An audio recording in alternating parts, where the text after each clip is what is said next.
Sebelum melanjutkan, jangan lupa subscribe dulu. Terima kasih. Bab 82, memberitahu kebenaran pada keluarga Camden.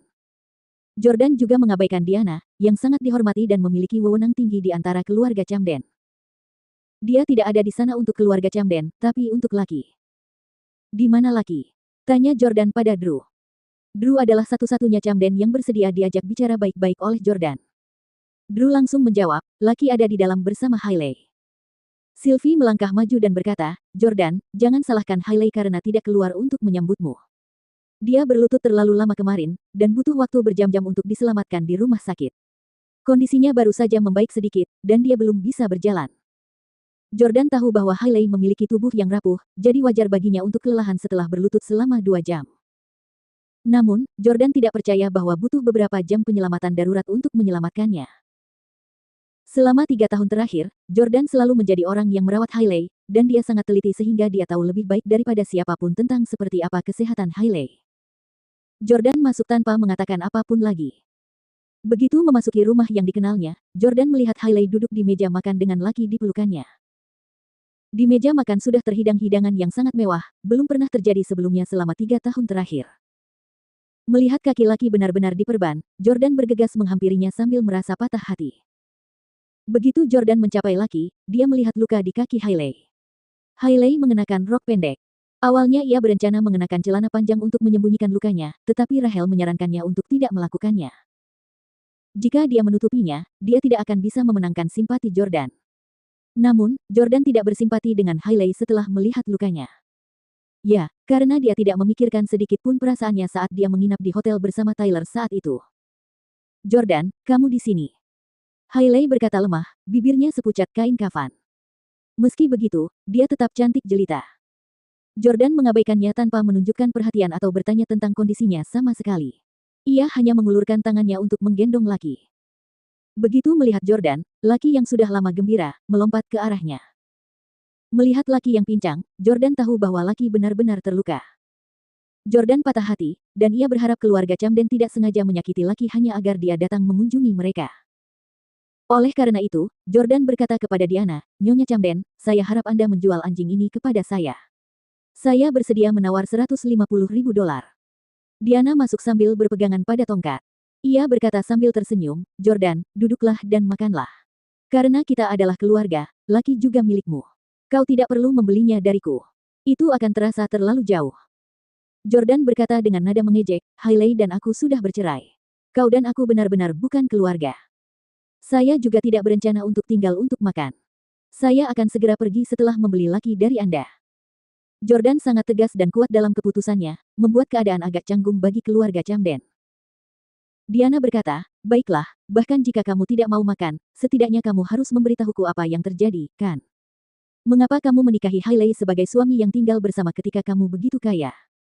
Mengapa hanya mendiang suamiku yang tahu tentang latar belakangmu? Jordan, jika kamu tidak mengatakan yang sebenarnya, aku benar-benar tidak akan bisa mati dengan tenang.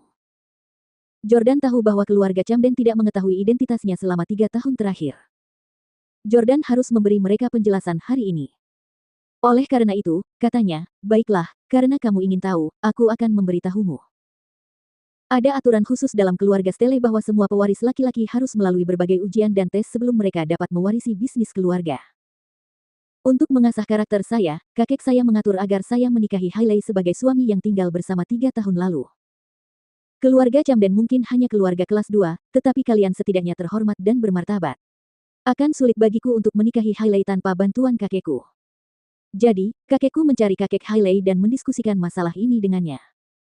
Kakek Hailey sangat senang bisa menjadi mertua bersama kami, tetapi kakekku mengatakan kepadanya bahwa masalah ini harus dirahasiakan sepenuhnya dari mereka berdua. Kakek Hailey adalah satu-satunya Camden yang tahu tentang hal itu. Begitu dia mengungkapkannya kepada kalian, pertunangan akan batal. Semua orang tiba-tiba menyadarinya saat mendengar itu. Tidak heran ayah bersikeras tidak memberitahuku apapun sebelum dia meninggal. Selama 2 tahun terakhir, aku bertanya-tanya, apa yang ingin ayah katakan kepadaku sehingga aku harus ragu-ragu. Benedictus mendesak emosional ketika mengingat masa lalu.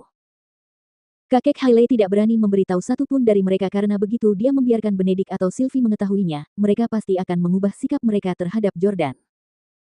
Begitu sikap mereka berubah dan mereka mulai memperlakukannya dengan lebih baik, persidangan Jordan tidak akan ada artinya. Pada saat ini, Diana mulai menegur Hailey. Hailey Camden, kamu tidak akan pernah bisa menemukan pria lain yang sebaik Jordan. Dia adalah permata yang langka, tapi kamu tidak menghargainya. Ellie berjalan perlahan ke arah mereka dan menimpali, ya, Hailey memang bersalah atas hal ini. Kalau aku menikah dengan Jordan, aku tidak akan pernah melakukan apa yang dia lakukan.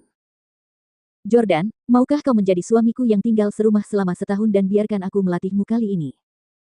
Jordan menatap Ellie tanpa berkata apa-apa dan membantah, tidak, terima kasih, aku tidak membutuhkannya. Dasar orang gila. Setelah 3 tahun menjadi suami yang tinggal serumah denganku, kenapa aku masih mau tinggal dengan keluarga Camden?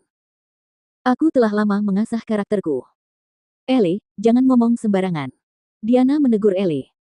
Diana kemudian menatap Jordan lagi dan berkata, Jordan, kami semua telah memperlakukanmu dengan buruk selama 3 tahun terakhir. Hari ini, kami ingin bersulang untukmu dan meminta maaf. Herman, Benedict, cepat tuangkan anggur. Ya, Ibu. Keluarga Camden masing-masing mengambil gelas anggur dan bersulang untuk Jordan sebagai permintaan maaf. Jordan menyaksikan dengan dingin sementara laki dalam pelukannya. Setelah mereka semua selesai minum, Jordan bertanya, bisakah Anda menyebutkan harga sekarang? Permintaan maaf Anda tidak penting bagi saya. Jangan khawatir. Saya tidak bermaksud membalas dendam kepada Anda. Perusahaan saya akan tetap bekerja sama dengan Anda di Hailey Residence. Namun, ini adalah kerja sama pertama dan terakhir yang akan kita lakukan. Merasa sangat rumit, Diana melirik Hailey sebelum berkata, Jordan, aku tahu kamu menyukai laki, dan kamu juga sudah tinggal bersama kami selama 3 tahun. Kamu harus tahu betapa aku mengagumi laki. Bagaimana kalau begini? Laki akan tinggal bersamamu selama 5 hari seminggu dan di tempatku selama 2 hari. Tidak apa-apa. Jordan tahu betapa dekatnya Diana dengan laki, yang sudah lama dianggapnya sebagai teman, dan jika tidak ada, ia akan merasa kesepian. Jordan mengangguk dan berkata, baiklah, sebutkan harganya. Kamu tidak perlu membayar kami sama sekali. Sylvie menghampiri sambil tersenyum. Kita semua adalah keluarga. Tidak perlu bicara soal uang. Lagi pula, gelang yang kamu berikan kepada ibu di hari ulang tahunnya itu bernilai beberapa juta. Sylvie sangat bangga bahwa menantunya adalah orang yang memberikan hadiah itu kepada Diana. Diana melihat gelang di pergelangan tangan kirinya dan melepaskannya sebelum menyerahkannya kepada Jordan. Jordan, terima kasih telah memberiku hadiah yang sangat mahal, tetapi aku tidak pantas menerimanya karena aku telah gagal menjalankan tugasku sebagai nenek mertuamu. Tolong ambil kembali hadiah itu.